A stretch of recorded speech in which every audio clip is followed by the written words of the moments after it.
Hello, ladies and gentlemen, and welcome to another episode of the Halo Effect. I am your host, as usual, Robert Lockhart. Hey, let's talk some baseball, huh?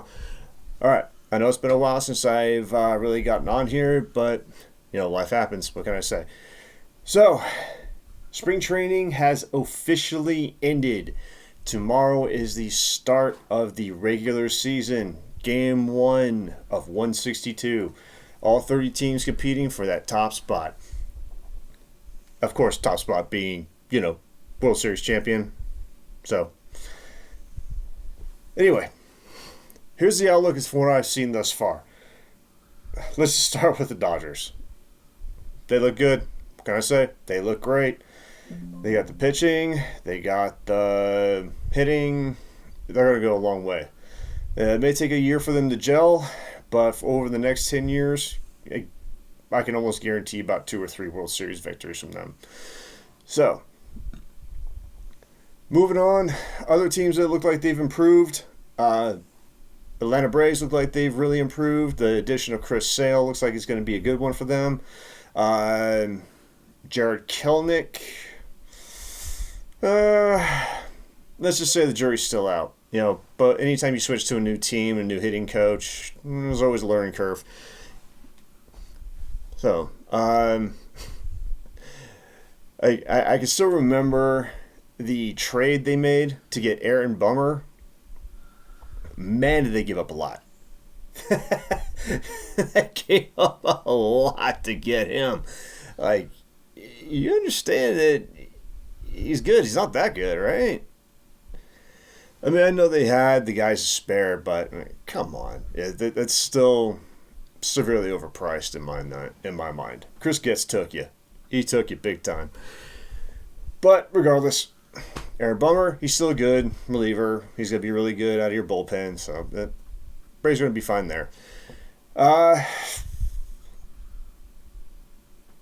The Seattle Mariners, they really improved. The addition of Jorge Polanco over at second base, bringing back Mitch Haniger to play right field. They still have an amazing starting rotation. Are they going to compete with Texas and Houston? They might. Maybe. Perhaps. The Twins are still the Twins. The American League East. Let's face it. Baltimore, they're going to be a force to be reckoned with. I can guarantee you on that one. Even Toronto looks like they might be pretty good. The Rays are still the Rays. If their starting rotation is intact, well, again, they're going to be the Rays. They'll be without Shane Baz, Drew Rasmussen for a while. Jerry Springs, he's going to be out for a little bit of time. That all 3 of them are probably going to show up probably around mid-season or so. So, there you go, Tampa Bay. Now, in other news, Michael Lorenzen is officially a Texas Ranger signed to a 1-year deal. JD Martinez is officially a New York Met signed to a 1-year deal. And the last of the big 4, Jordan Montgomery, has signed with the Diamondbacks, if you can believe that. 1-year deal worth $25 million. At the very least, he didn't get like a 2-3 year deal with an opt-out after the first season.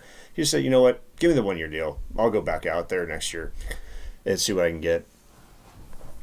At least he's open to saying, hey, I know I'm better than this, but I'll take the 1-year deal. Go out and prove it. It's a go out and prove it kind of thing. So, now let's get on to the Halos. Fangraphs, a lot of these, betting sites and stuff like that have the Angels like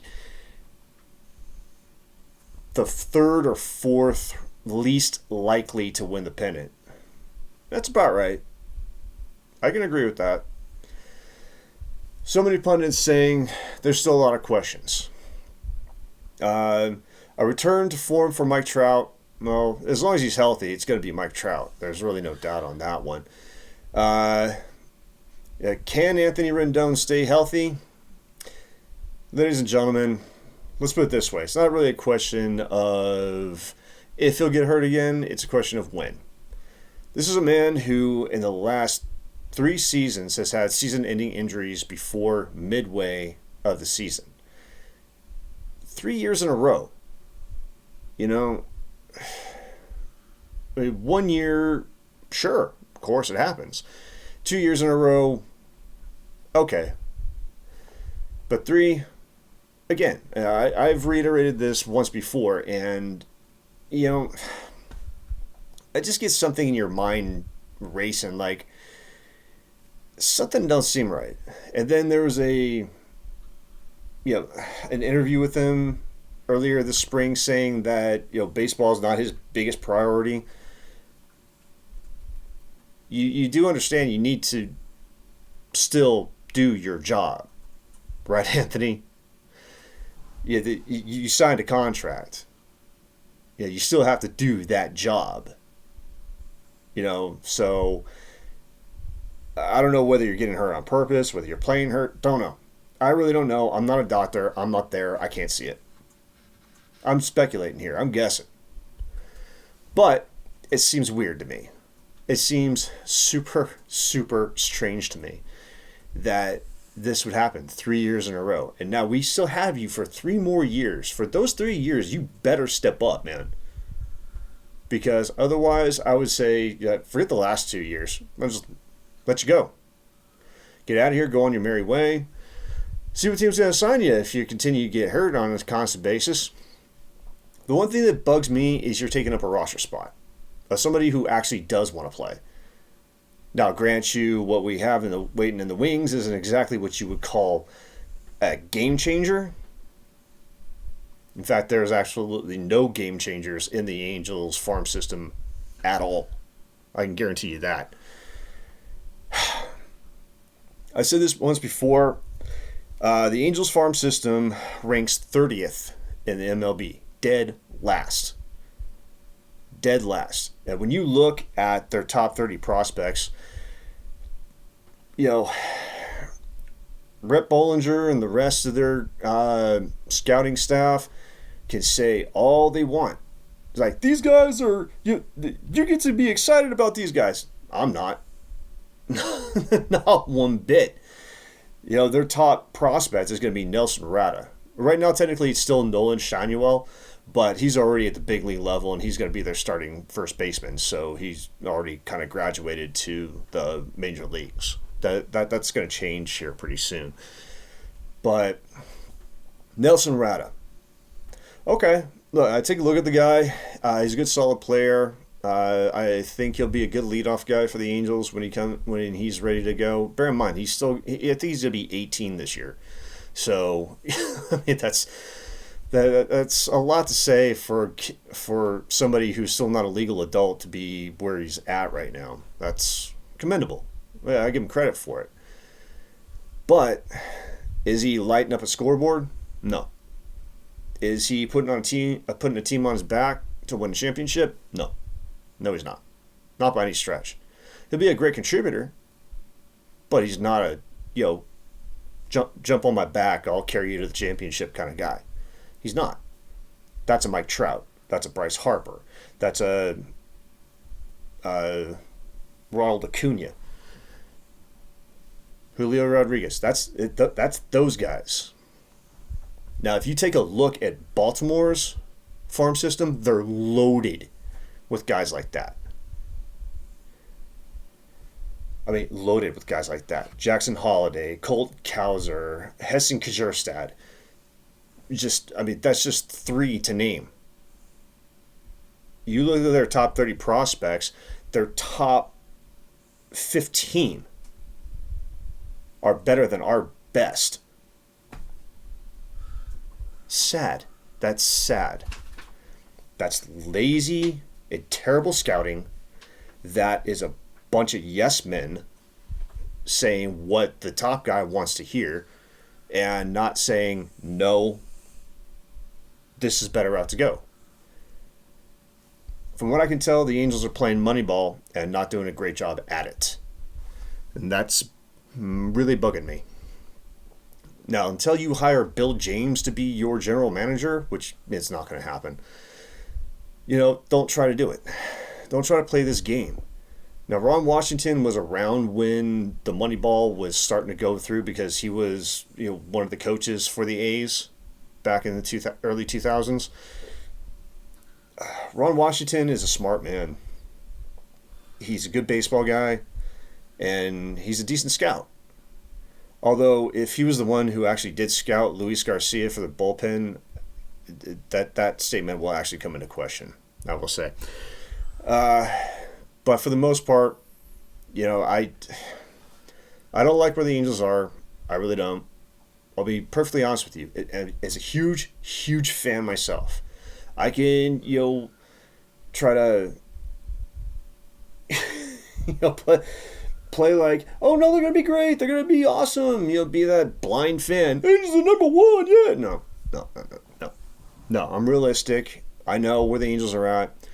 I know they're going to duke it out for third place with the Mariners. The Mariners may have what it takes to compete with Houston and Texas. The Angels definitely do not. They absolutely do not. Not only has the Angels, top pick from last year already made his Major League debut, now the Texas Rangers top pick is going to make his Major League debut. Wyatt Langford, that's a game changer. This dude's got great hitting ability, great fielding ability, and monster power. This guy is a future all-star, quite possibly, maybe, a future MVP. If he keeps his nose clean, keeps on the field, and works hard. Yeah, that guy could be a future MVP. Definitely. But that's the future. We're talking now. Right now, again, like third or fourth least likely to win the AL pennant. Betting analysts have it as like plus 5,000. We're talking like 500 to 1 odds here, or 50 to 1 odds. It's one of the two. I'm not a gambler. I don't know. I really don't know. But those are major, major odds to beat. Huge odds. I mean, that's what most bettors would call a sucker's bet. Can they be scrappy? Sure, but you got some dude who can scrap on the street going up against a UFC champion. How do you think that's going to turn out? You're talking about a 3-second fight, and the scrappy dude's going to be lying in a pool of his blood on the ground. That's kind of how you would see it here. Angels going toe-to-toe with the Texas Rangers, going toe-to-toe with the Houston Astros. It's probably not going to wind up good. Out of, let's say, 15 games, I see the Angels winning maybe 3 or 4. Of those games against Houston and Texas, individually. 15 games against Houston, 15 games against the Rangers. I see them winning 3 or 4. That's not a good thing.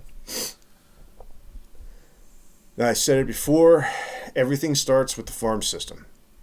And when your farm system is dead last in the big leagues, that spells disaster. So, you guys may be very good at getting your number 1 picks to the big leagues really fast, but the rest of your picks are falling short for some reason. And it's not looking good. That needs to improve. So whatever needs to happen to improve that farm system, get it done. That's what needs to happen. So Perry, John, Art, listen up, listen good. Build that farm system. You have a good core young 4 players. I mean, lately I've only seen 3 of them named. That's O'Hoppe, Neto, and Shineywell. Where's Moniak? How come he's not being named? I'd like to know that. But either way. Those 4 guys, that's your future right there. those four guys, you can count on those guys taking that next step. I believe they will. I got experts saying that Joe Adell seems like he's figured it out. Maybe he's figured it out if he's capable of putting together something. Personally, I think he'd probably be a good trade chip. That's what I would do. I mean, the best thing for him is to trade him to see if he can catch on somewhere else and really kind of find that next step. But for him to be a trade chip, he has to have some kind of value. And right now, the value is still relatively low because whatever he's shown last year in AAA and what he's shown in spring this year is still, hey, got to see it. Really got to see if you put it together. So, here we go. Let's see what happens. 162 games. Game 1 starts tomorrow against Baltimore. Oh, I don't like the odds right now already.